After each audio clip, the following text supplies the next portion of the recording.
Good day and welcome to the Zuffa UFC conference call. Today's conference is being recorded. At this time, I would like to turn the conference over to Mr. Ryan Graff. Please go ahead. Thank you. Hello, everyone. Welcome to the UFC Fight Night Maya vs. Shields conference call. As a reminder, the event takes place this Wednesday, October 9th from Brazil, and it is live on Fox Sports 1 at 7 p.m. Eastern, 4 p.m. Pacific, with the prelims also taking place on Fox Sports 1 beginning at 5 p.m. Eastern, 2 p.m. Pacific. Additionally, this week's episode of The Ultimate Fighter, Team Rousey versus Team Tate, airs immediately following the fight at 10 p.m. Eastern, 7 p.m. Pacific. Another programming note, Episode 2, UFC 166 Primetime, airs tomorrow evening on Fox Sports 1 at 8:30 p.m. Eastern and 5:30 p.m. Pacific, with the third and final episode airing next Wednesday during that same time slot. This time, I'd like to turn the call over to UFC President Dana White. Good afternoon, everybody. Thank you for calling in. A much smaller group today than normal, so just keep this real casual. I know we're on here to talk about the fight on Wednesday in Brazil, but you guys can fire away on anything. We'll do this almost like a scrum, since we have such a small group of guys. If you guys just want to, obviously I want to talk about the fight on Wednesday, but you fire away on a lot of other things if you have questions. So let's get started. If you would like to ask a question, please signal by pressing *1 on your telephone keypad. If you're using a speakerphone, please make sure your mute function is turned off to allow your signal to reach our equipment. Again, press *1 to ask a question. And we'll pause for just a moment to allow everyone an opportunity to signal for questions.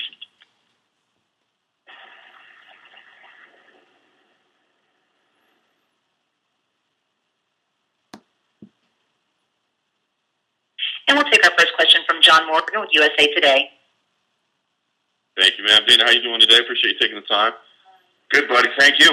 Absolutely. Hey, listen, a fight I think is kind of flying under the radar a little bit on this card is TJ Dillashaw and Rafael Santiago. It looks like, two top 10 ranked guys in the Bantamweight division. I'm curious if you're looking at that fight at all as maybe somebody that could be next in line if Dominic Cruz can't get healthy or whatever, simply because, again, those guys are both on nice runs. Yeah, you're talking about, two top 10 ranked guys. And anytime you have two top 10 ranked guys fighting, it's an important fight and it means something. But I don't know if we'd be looking at the winner for a next title shot. But it's a good fight. It's an important fight. Yeah, and I know we've been bothering you a lot about Dominic Cruz updates, but we've now reached that 2-year mark that he hasn't competed. Are there any concrete updates on what's going on? I know you're targeting him for February or so, but are there any real updates as to what's happening? Well, he's training. He's training. He is very confident that he's going to be back at the beginning of the year, and I think we've made it pretty clear what's going to happen if he's not. Yeah, fair enough. One other guy on the card, Dong Young Kim, kind of reminds me of a Yushino Kami type situation, a guy that's been around for a long time, very, very tough out against anybody, but has fallen short in a couple of big opportunities. This is obviously a big fight against Eric Silva in the co-main event, but do you make that comparison that maybe he is in a position like a Yushino Kami where he needs to impress here or risk being kind of that second-tier guy that maybe just doesn't have a place on the roster anymore? No, Yushino Kami's been here for years. Every situation is different. Every guy that fights, every situation is different. Our roster is packed. We know that. And we always want to make sure that we have room so that we can bring new up-and-coming talent into the UFC. I wouldn't say that he's in a Yushino Kami situation.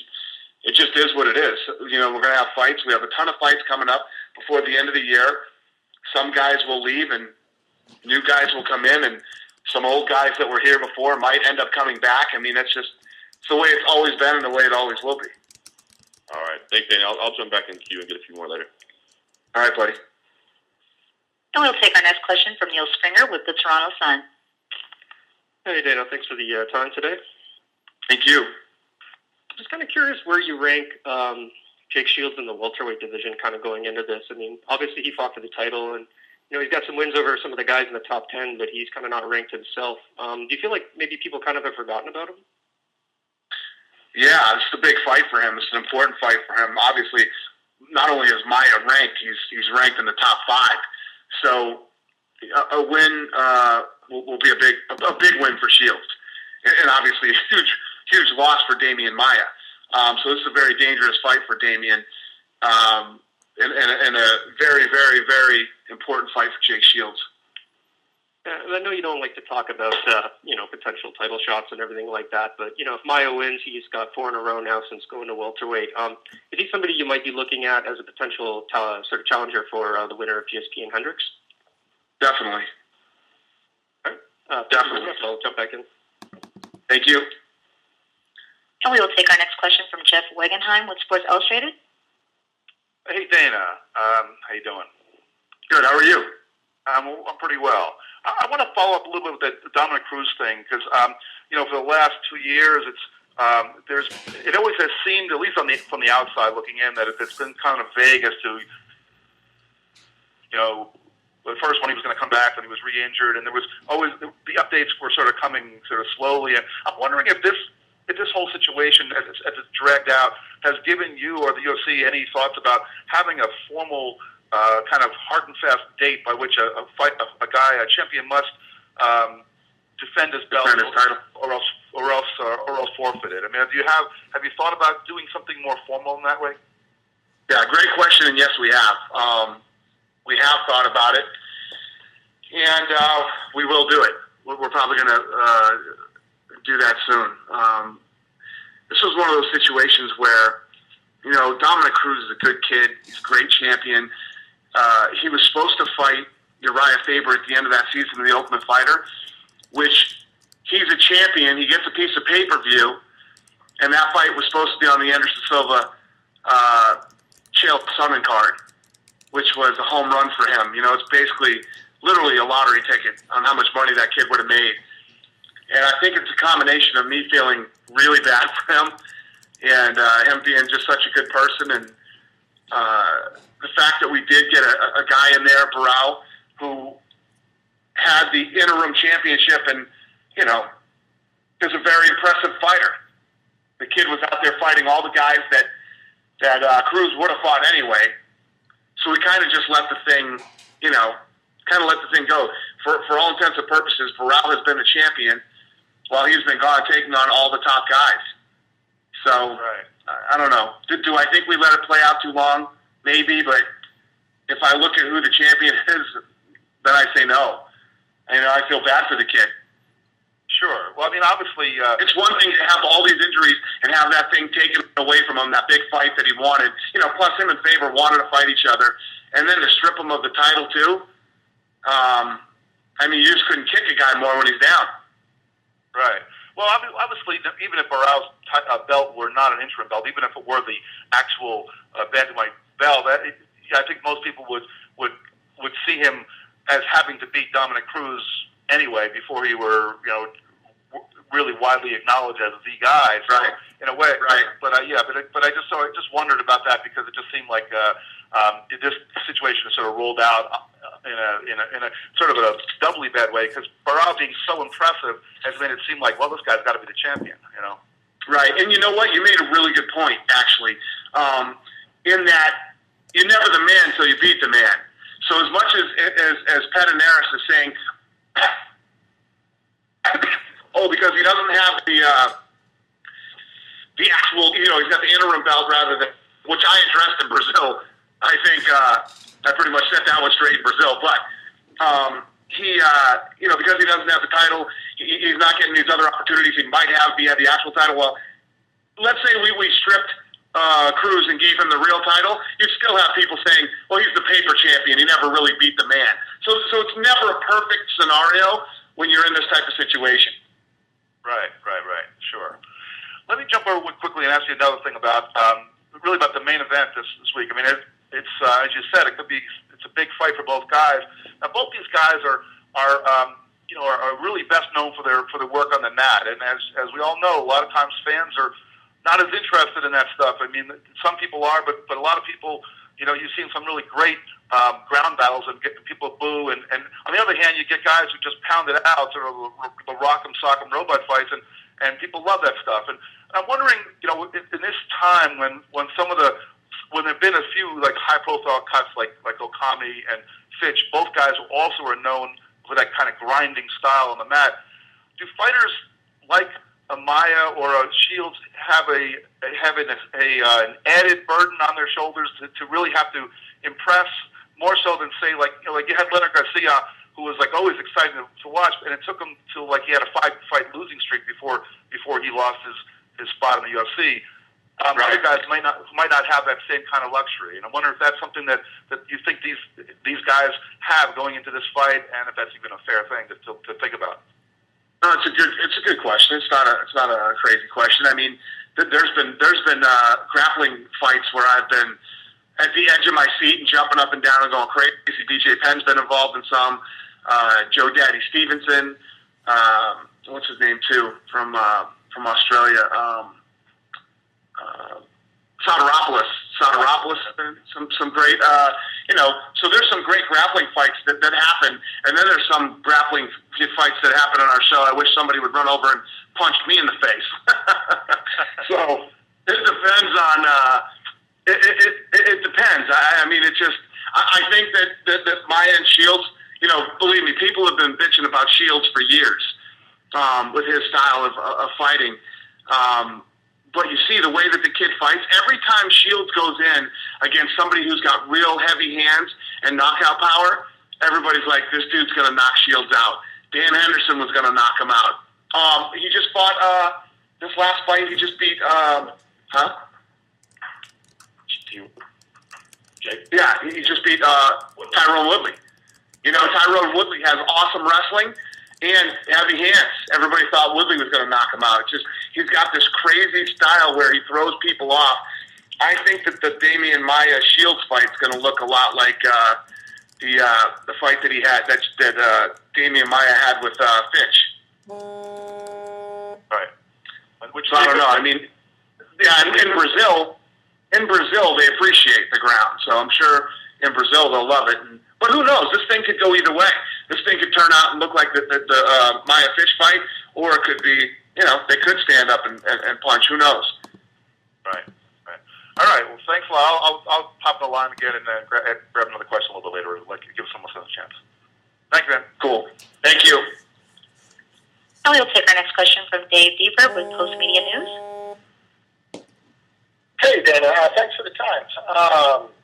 I'm wondering, the numbers, early numbers are out for Henderson Pettis, up a little bit compared to Benson's other pay-per-view headline events.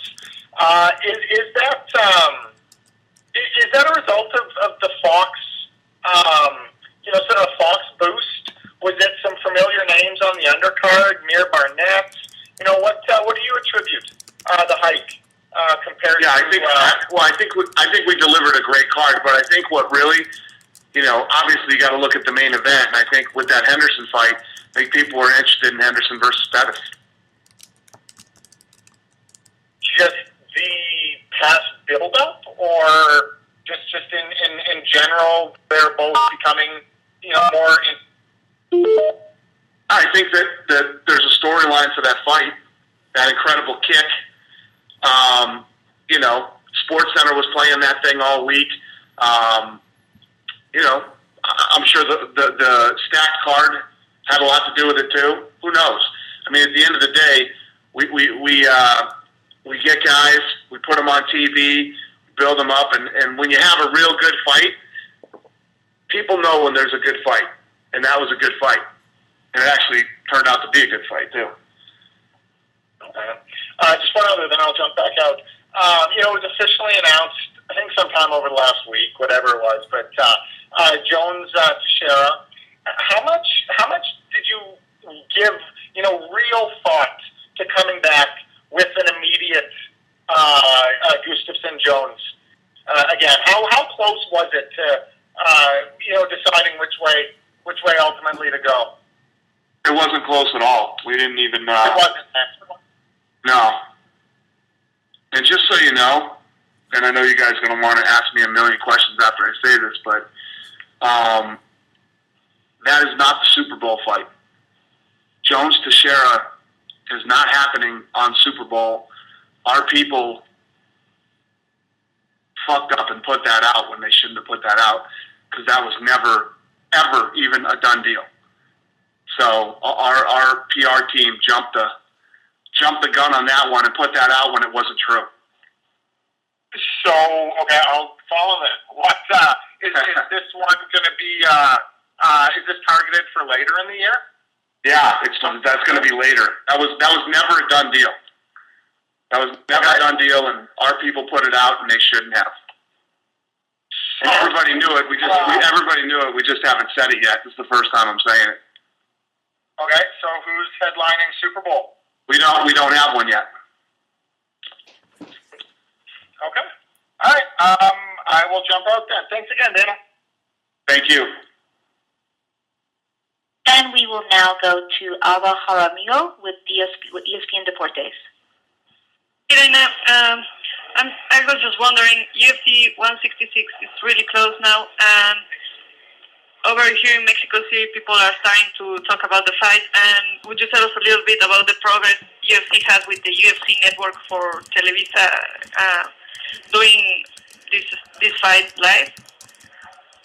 Yeah, no, it's been great. I mean, working with them has been fantastic, and as we continue to move down into South America further and further, this Televisa deal has been phenomenal for us. It's been amazing, and I think after having been on Televisa for about a year, we're going to see a huge impact on Mexico and South America. Okay, just one last question. You have at the UFC website a new Mexican fighter by the name of Ivan Lopez, but it hasn't been announced yet. Is it a mistake from the website, or are you just waiting for him to build up a little bit more of his fighting resume? I honestly do not know the answer to that question, but I will find out for you. Okay, thank you very much. Thank you. And we will now go to Brett Okamoto with ESPN. Hey, Dana, thanks for taking the time. I feel like I should follow up with something on Jones Gustafsson, but it sounds fairly self-explanatory. I mean, it's just you guys had it for a date, and there's no injury or any delay, right? No, none of that happened. What happened was we were talking about that possibly being a fight for Super Bowl, and then I don't know how the hell it happened, but our PR team went out and put it out there, and it wasn't true. It wasn't a done deal. We didn't have that fight done, and that's not what is happening. It's not happening on Super Bowl. Okay. There's no injuries. There's no anything. Okay. I mean, is Jones a little disappointed by that? Because we know that he loves to fight close to New York. Is that something that he wanted, or it couldn't come together? No, it's not that he did or didn't want it. It didn't matter one way or the other with him. It was just something that didn't work out. It was something that we talked about. And I honestly, still to this day right now, I don't know how it got released. I don't know if Joe Silva was sending an email around and somebody took it for that fight was happening or whatever happened. But, when it happened, when did we release that thing? Like over a week ago, right? Yeah, so it happened over a week ago. And then I started getting calls from the guys going, whoa, it was announced that we're fighting. I said, no, that's a mistake. And they said, what do you want us to do? I said, don't do anything. Just don't do anything. Don't worry about it. We'll figure it out when the time comes. So right now is the time. I figured since I'm on here with all the rock stars of reporting today, I figured I'd say it today. Okay. All right. The only other question I had was you just got done with this big world tour with Anderson Silva and Chris Weidman. And, Anderson is one of those guys where it can be real difficult for even us, the media, who sees him, to read him, to really know what's going on in his head. And we all kind of assume that coming off of his first UFC loss that there might be some sort of difference in him, and I'm just curious, with all the time you spent with him behind the scenes, you heard him talk about the fight quite a bit with different media members from all around the world. Did you get any sort of sense that he's different heading into this rematch, than any of his previous UFC fights, or is he just still, normal Anderson, and he is honestly feeling no more pressure from what you can tell? Yeah, that's how I would take it. And I got to tell you, he handled himself really well down in Brazil. I felt like the Brazilian media was just attacking him the whole time we were there. Man, it was crazy. And he really did handle himself very well. You could tell the last day in Sao Paulo. I don't know if you guys watched the press conference that day, but he was in a great mood. I mean, that morning he came out, he was laughing, he was joking. and everything else. Like in the best mood he'd been on the whole trip. And he got a little, he snapped a couple times at a couple of the reporters during the, like, you're going to ask me this question again kind of stuff. But he really handled himself well down there because they were attacking him. So there was never really a moment, though, where you saw it, like, in his eyes, maybe he was, like, looking at Chris, or is there some answer that he gave that says to you that he looks at this fight as any different? It's just another fight to him. No, he looks at this fight differently. I didn't know what you meant by that. Yeah, no, he looks at this fight differently. There's no doubt about it. He wants to be Chris Weidman. I mean, there's no doubt about that. I told you guys when I met with him on the Thursday after his fight, he was a completely different person. You know, I'd never been in a situation before where he was like, I want this fight bad. I want this fight. This is the fight that I want. I mean, even all the shit that Chael Sonnen said about him going into that second fight, I had to talk him into that fight. You know what I mean? He didn't want to fight Anderson. I mean, he didn't want to fight Chael again. He felt he didn't deserve it. He wanted this fight with Chris. He wanted this fight with Chris Weidman. He wanted it bad. He wanted the rematch, and he knew exactly when he wanted it, and he wanted to get it down on the books quick. Gotcha. Well, thanks for that answer. And then I guess one more, just speaking about the card that's coming up on Wednesday. A guy who intrigues me, at least, is Eric Silva. And you may or may not have a lot to say about this because I know that you don't personally make every single match that's on a card, but it seems to me like he's almost gotten the anti-boxing treatment where he's gotten a lot of tough guys as a prospect, you know, and a lot of guys with a specific style that could be difficult for him, you know, just holding him down, taking him into deep water. And I wonder if there's any reason for that, like why you're trying to challenge this guy early with that type of fighter, or is it just sort of how things fell down into place with the schedule? I mean, can you talk about his matchmaking specifically? Yeah, it does. I mean, there is no easy fights here in the UFC. Like you said, the boxing treatment. I mean, you don't really get the boxing treatment here. I mean, do we take young, green guys and throw them at top tens? No, we don't do that. I mean, even when people are calling for it, I mean, even a kid like Kelvin, I mean, as good as he's looked, people are like, but break him into the top 10, you know? But when you're in the UFC, you better be able to defend the takedown. You got to be able to defend the takedown, and you got to be able to do everything. Because if you can't, then you don't belong here. Yeah. All right, cool. That's all I had for you. Thanks, Dana. Thanks, buddy. I will now go to Mike Chiappetta with Fox Sports. Hi, Dana. I was just wondering if you could just explain a little bit why would the Jones-Teixeira fight be slotted there? Just, you know, it seems like it makes sense given the location, you know, the fact that Fox can push the fight. John Jones' brothers play in the NFL. It seems like that's a match. And John Dean from New York, Glover's from nearby Connecticut. It seems like everything fits. Why didn't it fit as far as you guys are concerned? Because the fight didn't work out. The timing didn't work out. It didn't work out because they're probably going to fight January. That fight will probably happen in March. Okay.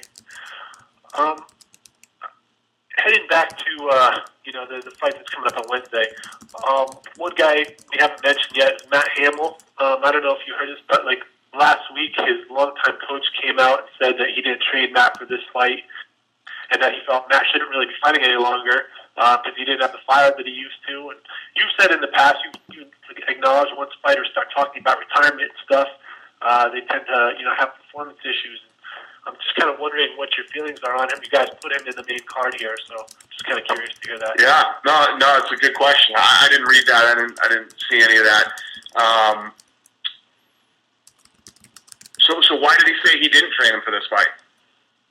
He just said he wasn't sure if his heart was in it fully, and he's worried he's going to get hurt. He said like there's somewhere deep inside Matt Hamill is an animal that could destroy Thiago Silva, but he just doesn't think it can come out on Wednesday. So why didn't that guy train him for this fight? Did he say why? So that's what he said. He said he just didn't feel like Matt was, totally into fighting anymore. So he refused to train him? Yeah.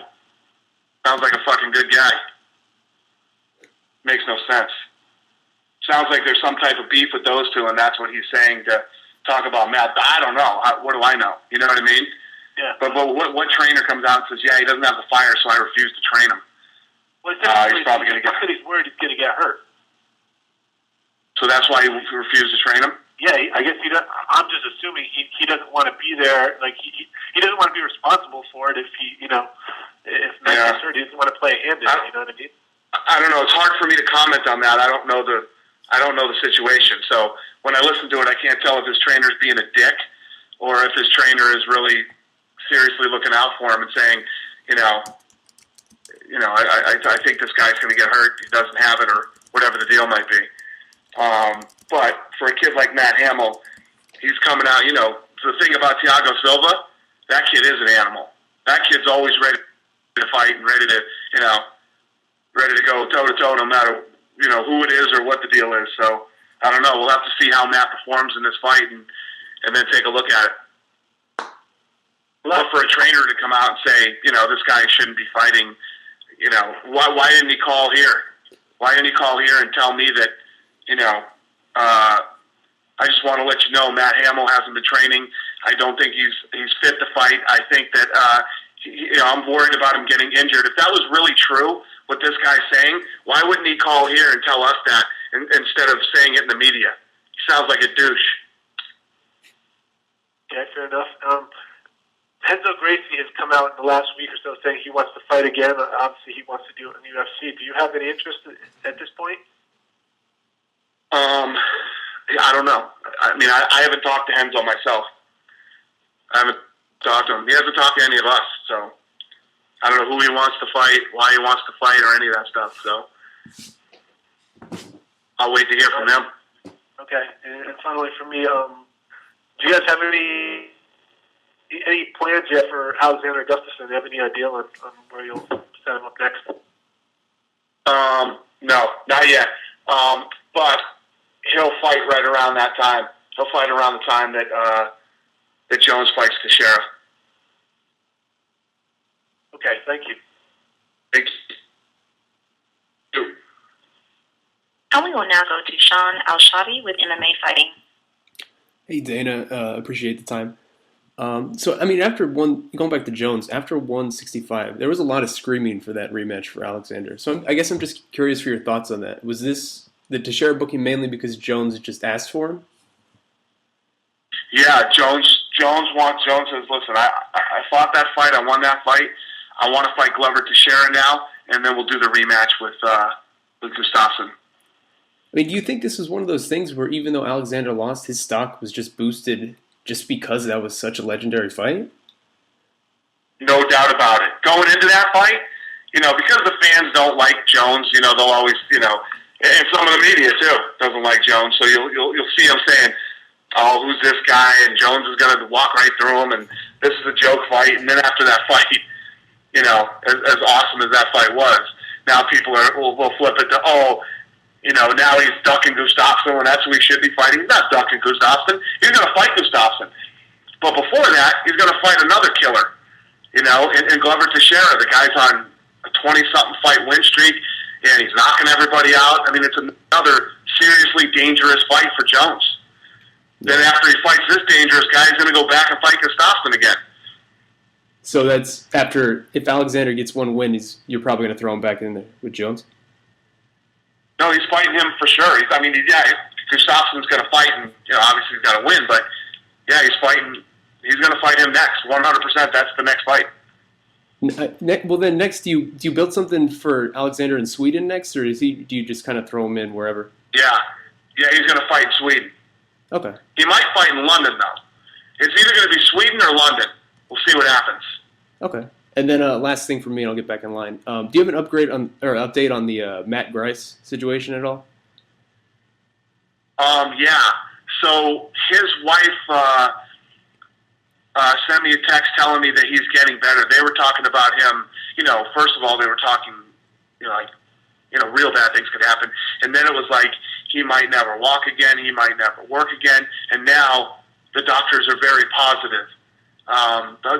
The whole tone has changed, and he's got a lot of work ahead of him, a lot of hard work ahead of him. But it's looking like he might be able to pull through and get his life back.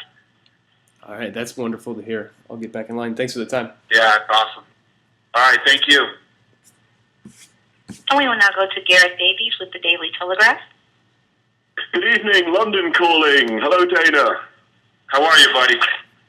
Very well, thank you. Thank you for lighting up our night sky with your expletives and your humour. I believe it or not, they're not part of the media call, but I've got Jimmy Quinlan and Luke Barnett sitting here. We're in the middle of recording the UFC World podcast. They can hear you, but they will do nothing with your words. We've been giggling away. We've been giggling away. Amazing amounts of news you've broken tonight. You are in a great mood for as late as it is in England. You are in a great mood. Hey, we rock like night owls over here. Come on. I've been with Lorenzo for 2 hours as well this afternoon. That's fascinating to hear you say that Gustafsson may fight even in London next year at some point. Yeah. If that fight doesn't happen in Sweden, it will happen in London for sure. Can I just go over a couple of things? Some of these have been partially asked already. You said that Damian Maia, and I completely agree with you. Some people won't agree, but could be in line for a title fight if he beats Jake Shields. How often do we see fighters? He campaigned at middleweight for so long. He clearly wasn't big enough, and then he's dropped to welterweight, where he's a beast. Would you like to see more fighters find the right weight division straight away, rather like Kelvin Gastelum has done, for example? Yeah, I don't know. I mean, it's definitely done well for Damian Maia. But yeah, I mean, obviously, if a guy can't fight at a certain weight or has trouble at a certain weight class and moves to another and is completely dominant the way he has been, yeah. And like I was saying earlier to the other guy that asked me the question about him, you know, Damian Maia is ranked number 4. Shields might not be ranked, but win over Shields is still a big win. Absolutely, yeah. He's the joker in the pack always, isn't he? He's a puzzle for anyone. He is. Jones Gustafsson, you said it wasn't close at all. It wasn't the Super Bowl fight. Having, like you, watched many fights over the last 2 decades, I've watched that fight back, and I just wanted your take on this. How can you not like Jones after that fight? And if you don't like Jones after that fight, you'll never like Jones. Because have you seen many greater fights than that in the history of fights that you've watched? No, I haven't. And it's funny because but the one thing that I always hear, you just said it, and maybe everybody else who's on the call will say the same thing, but it's one of the few fights in the UFC that I've watched twice now after the fight happened. You know, there aren't too many fights you go back and you watch it again and again, and that's one of those fights that's really fun to watch. And we're actually going to air that fight very soon on Fox. That fight's going to air very soon. It's a very popular fight. People love the fight, and the guy was just talking a little minute ago. His Gustafsson's stock went through the roof, and I agree. If you don't like Jones after that fight, you're never going to like John Jones. And finally, I don't want to take your time because I tend to get harangued by the US media for taking too much of Dana White's time on air on these calls. Bisping. It was you who pulled Bisping out of the fight with Mark Munoz in Manchester in under 3 weeks' time. He told me at the time, Dana, he'd have stuck some of this gel behind his eye and fought with one eye. Can you just tell us the process that led to you ringing him to tell him he was not fighting? Yeah, so I heard that he was having these problems with his eye, and I care about Michael Bisping a lot. I like him a lot as a friend. I like him as a fighter. And so I called him up, and I could just tell by the conversation we were having, he was like trying to fast talk me. Swear to God, I felt like I was talking to a used car salesman. That's what he was acting like. Basically telling me that he could fight, and that his doctor said he could fight, and all of a sudden I said, stop. And I said, my doctor is going to talk to your doctor, and I'm pretty sure you're not going to fight. I didn't even know what the hell was going on, but the fact that his eye was even whatever, it's not worth it. there's no fight card, there's no nothing that's worth doing it. So I said, and he was flipping out that he wanted this fight so bad, and he wanted to fight in Manchester. And it's one of the many things that I respect about Michael Bisping, but no way, man. No way. Thank you, Dana. Appreciate your time.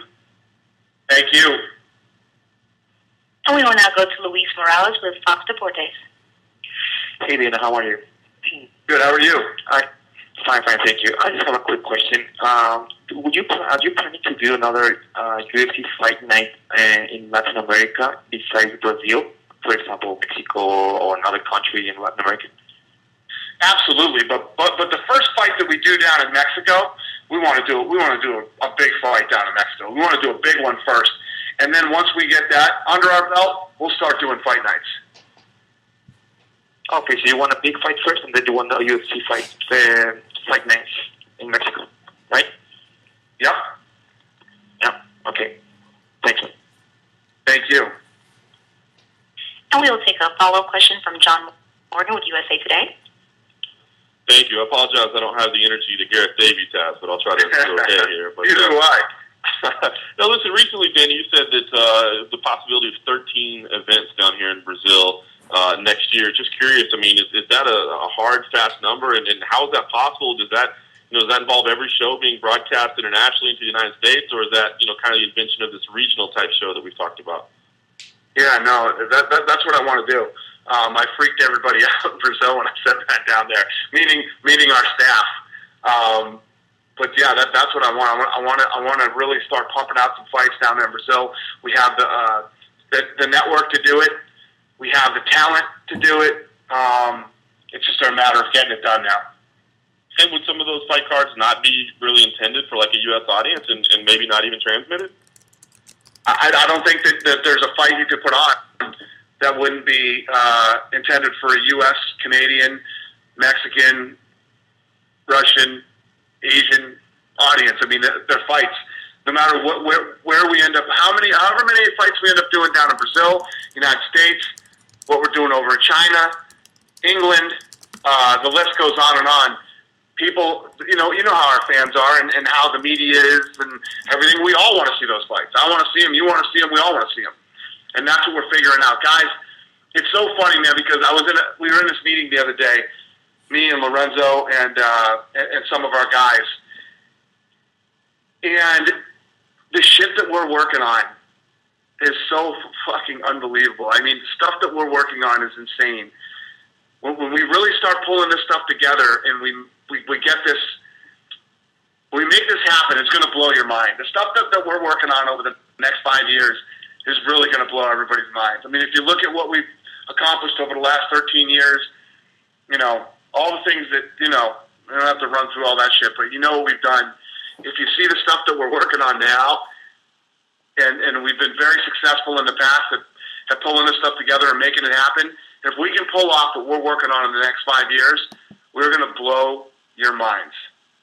It sounds like maybe you're talking as far as like a weekly type show or something like that, maybe a live event every week. No, that would blow my mind. I don't want to do a weekly show.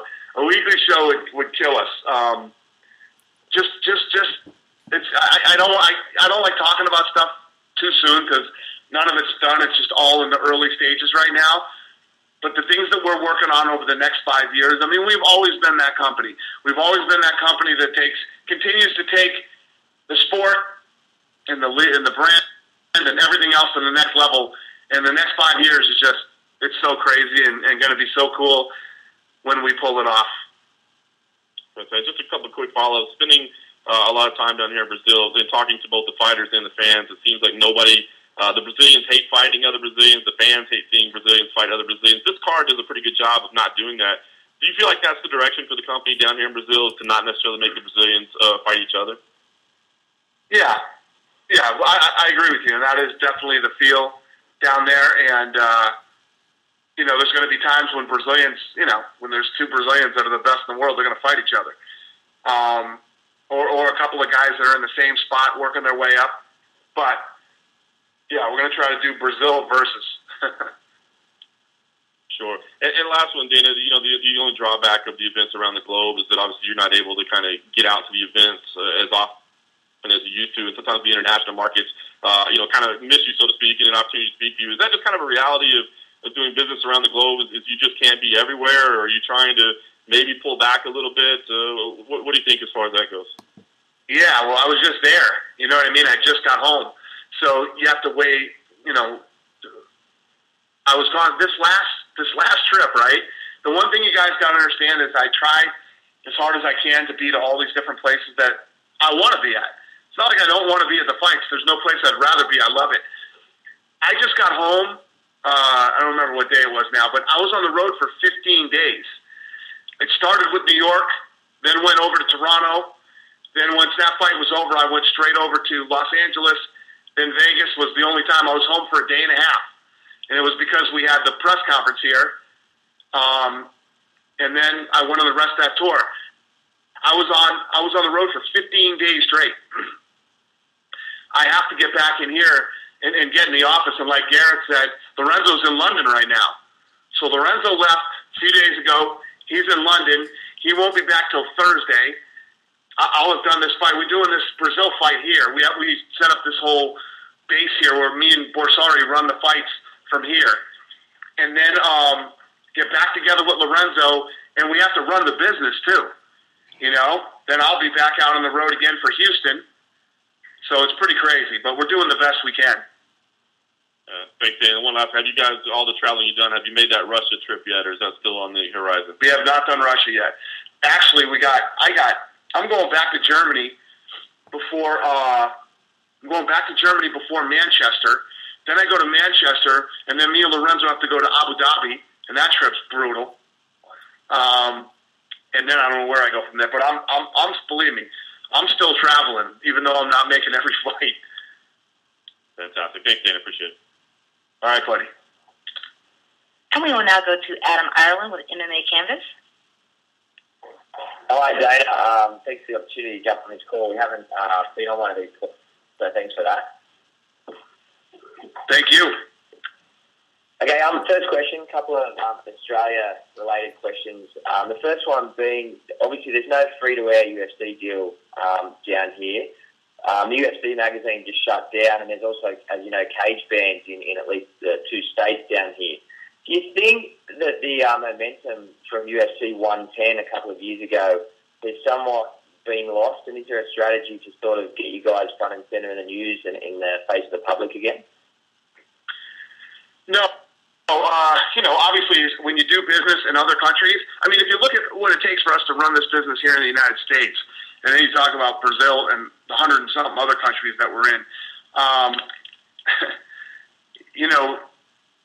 every day when I wake up, man, you've heard me say this before, it's like bad shit happens every day that we have to deal with on so many different levels.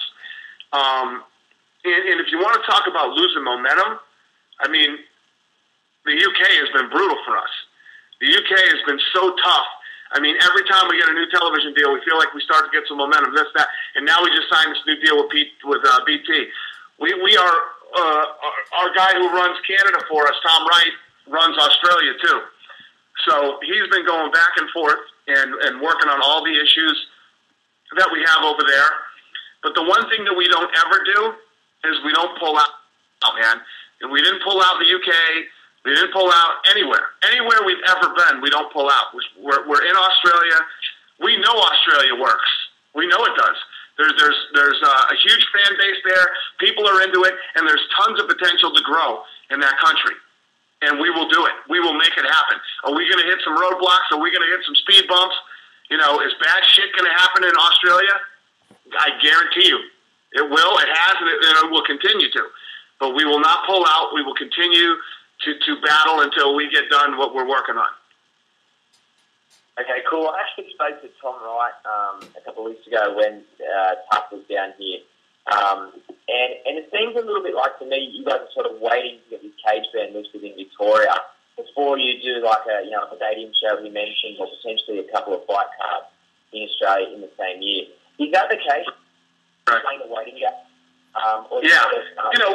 Exactly. No, you're exactly right. We have to be able to go into that country and run our business the way that we run our business. We got to be able to go in there and go wherever the hell we want with our cage and get the right deals done.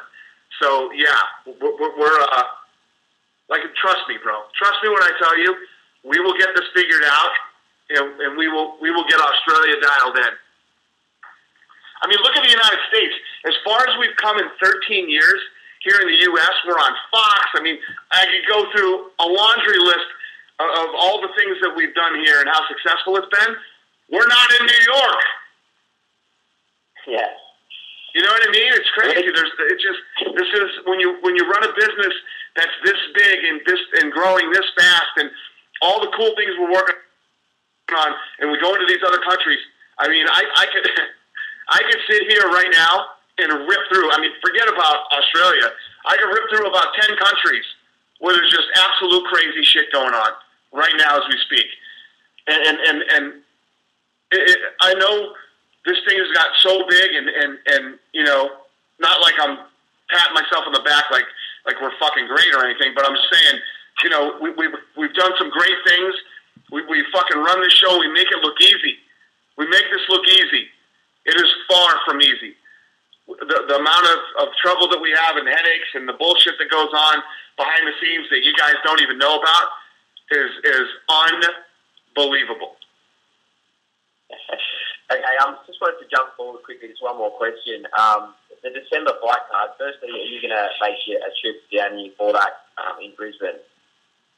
And then the second part of that question is, I just want to touch on Mark Hunt. Obviously, he's fighting Bigfoot Silva. I mean, Bigfoot beat Travis Brown over him and lost to Kane twice, and also fought for the title. Is Mark Hunt knocked out Bigfoot? How close is he to a title shot? Mark Hunt? Yeah, a win for Mark Hunt over Antonio Silva would be very big for him. And yes, I will be there December 7th in Spain, Australia. Okay, cool. Thanks, Dan. I'll come back and like you. Thank you, buddy. And we will now go to Neil Davison with the Canadian Press. Thank you. Hi, Dana. Forgive me if this has already been asked because I was a little late getting on the call, but I read that Kat Zingano has had more knee problems. Is that of concern to you? Is that going to affect one would expect she was going to be fighting the winner of Rousey Tate. Is she? Do you know whether would she be sidelined? Are you looking for a plan B? How are you, buddy? Nice to talk to you. And yeah, she hit me last week, you know, and told me my knee is healing great. Therapy's been fantastic, but I blew my meniscus on my other knee. Oh. So yeah. I mean, I don't know how long she's going to be out or what's going on, but she sends me these texts talking about how determined she is, and nothing's going to stop her from coming back and winning that title. And you know, she's very positive and upbeat, but yeah, definitely going through some hard times right now. So are you sort of in wait and see mode? Yeah, exactly. Okay, thanks, Dana. Thank you, buddy. And we will now take a follow-up question from Jeff Wagenheim with Sports Illustrated. Okay, Dana, I'm going to do something crazy here and question the credentials of a guy on a 20-fight winning streak. So feel free to jump down my throat if you need to. Okay. Anyway, someone earlier brought up Eric Silva and the murderer's row of bad matchups that he's had to go through in his UFC career. Then there's Glover Teixeira, whose highest profile wins were his last one versus Ryan Bader and his win over Rampage Jackson. And both those guys were sort of at best in the lower fringe of the top 10. Now, you know, 20 straight, 5 in the UFC is nothing to sneeze at, don't get me wrong, but I'm wondering if you guys ever gave consideration to putting Glover in with a top 5 guy before giving him John Jones. Yeah, that's not a horrible question. I don't necessarily disagree with that. But Glover, you gotta understand, Glover fought everybody he could fight outside of the UFC, and he had some type of visa problems.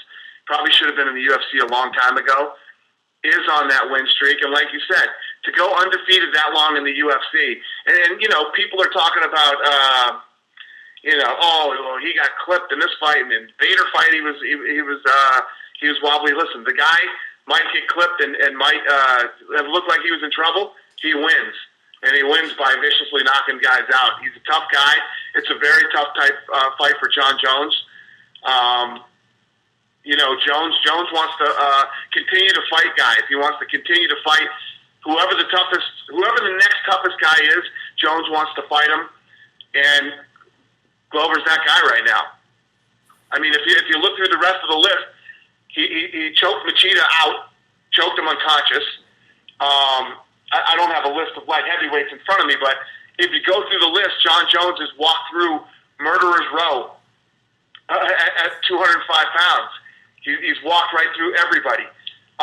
He went to the decision with Rashad, and he beat Vitor Belfort. Now I have the list. He beat Vitor Belfort. He beat Chael Sonnen. He beat Alexander Gustafsson. He beat Quentin Jackson. He beat Rashad Evans. He beat Lyoto Machida. He beat Shogun Rua. He beat Ryan Bader. He beat Brandon Vera. He beat Matt Hamill. I mean, you keep going through the list. He beat Stephan Bonner. I mean, I'm just looking at a list on here of guys that he's already beat. He's beat everybody.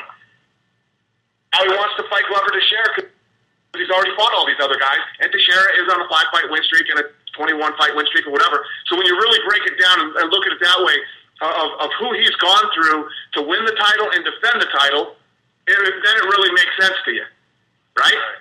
Right. Sure. Yeah, I mean, he's going to end up being in this position again where he agrees that the rematch to make, if he's going to fight anybody else again, the first rematch to make is Gustafsson. That Gustafsson deserves that rematch, and everybody agrees with that. Then you get into a thing like, all right, well, who's next? Do I start rematching guys that I fought before, like Lyoto Machida, or do I move to heavyweight? Right. So it's a matter of timing then, because Jones needs a fight, and he's beaten just about everybody else that was out there. So even though Teixeira is sort of not taking on a real, one of the top 5, 6, 7 guys, he's fought guys a little bit lower on the totem pole, but he's the next guy. Basically. Exactly. Those are all the guys you're talking about are guys that Jones has beat. So he's like, I want Glover Teixeira. The guy's on a 21-fight win streak. I want to fight him next. I want to beat him. Then I beat another guy. I'm not beating the same guy that I already beat. Then when I start getting into the guys that I've already beat, Gustafsson is that guy that I want. Right. Cool. And that was from him. And when you really listen to what he said, how the fuck could I argue with that? It makes absolute sense to me. Sure. Yeah, that makes sense. Totally. All right. Let me jump in one quick other one. You earlier in passing mentioned New York, and I'm always wondering. You've said in the past that the lack of a sanctioning bill in New York doesn't really hurt the UFC's bottom line. You're able to put on shows right over there in Newark, and people can stay in the city and take advantage of all that New York has to offer. And so I'm wondering, in the end, how essential is that sanctioning, and what does it end up really being about for you guys? Is it more of a matter of principle of like being banned in New York as some kind of a black eye, or what? Absolutely. What it's absolutely about principle. It's dirty, it's wrong, and it's completely transparent how dirty and wrong it is. And it's basically just a big fuck you, is what it is. We're not going to stop. We're going to keep doing it until we get in there. And, I don't want to talk too much about this because I'll start going crazy and saying a bunch of stuff that'll, it's just not worth saying. And you wouldn't want to alienate the legislatures in New York at all. You wouldn't want to do that, would you? That's not at all what I care about. It's just not worth it. It's just not. I mean, I've said this all a million times before, and like I was just telling the gentleman from Australia, we don't quit. We don't quit. We don't give up. We're gonna keep coming after New York until we get it. And you know what it'll end up being?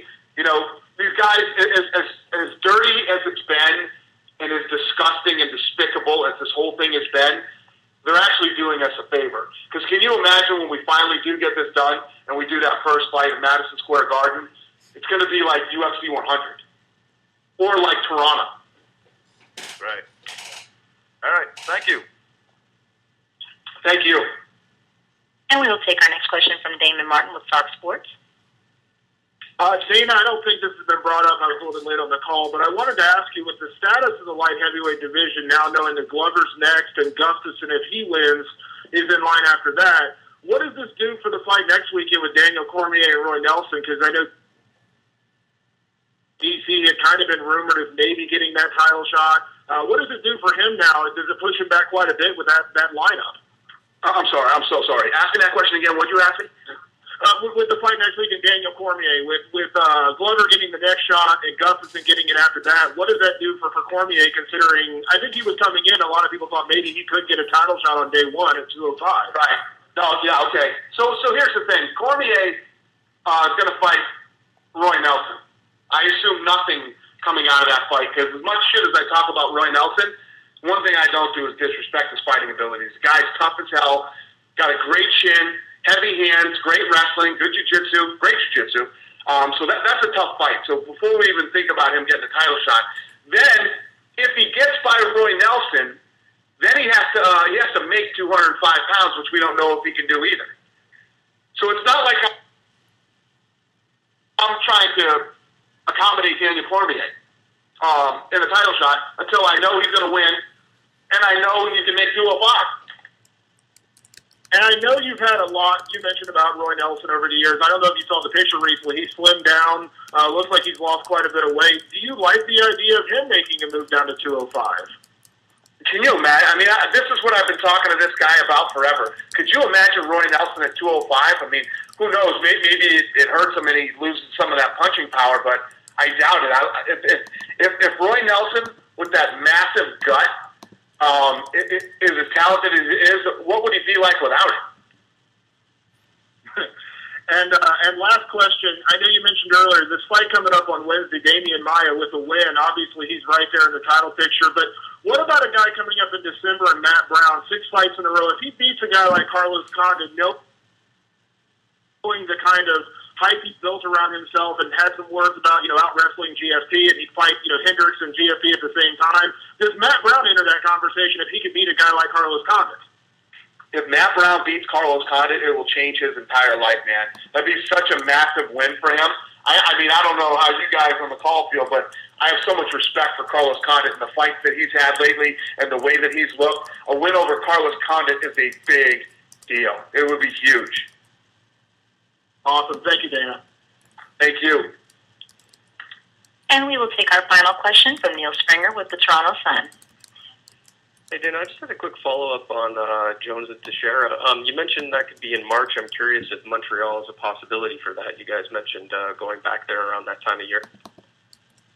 It's a good question. Honestly, I don't know off the top of my head, but I will have PR get back to you at what we're looking at for March. And this is kind of just out of left field, but you guys released a free fight, Shields win over Akiyama. And I'm curious kind of what Akiyama's up to. Is there any kind of timetable for him to return? He was injured. Akiyama got hurt. We have a whole list of guys that were injured, and Akiyama was one of them. I don't know when his return date is. Okay, yeah, that's all I have. Thanks again for the time. Awesome. Thank you, guys. So I guess that's it. I like this. I really appreciate it. You guys taking the time to call in. This was very smooth and organized, a bunch of great questions, and I'd like to do this more often. So thanks for your time. Appreciate it. Ladies and gentlemen, this concludes today's conference. We thank you for your participation.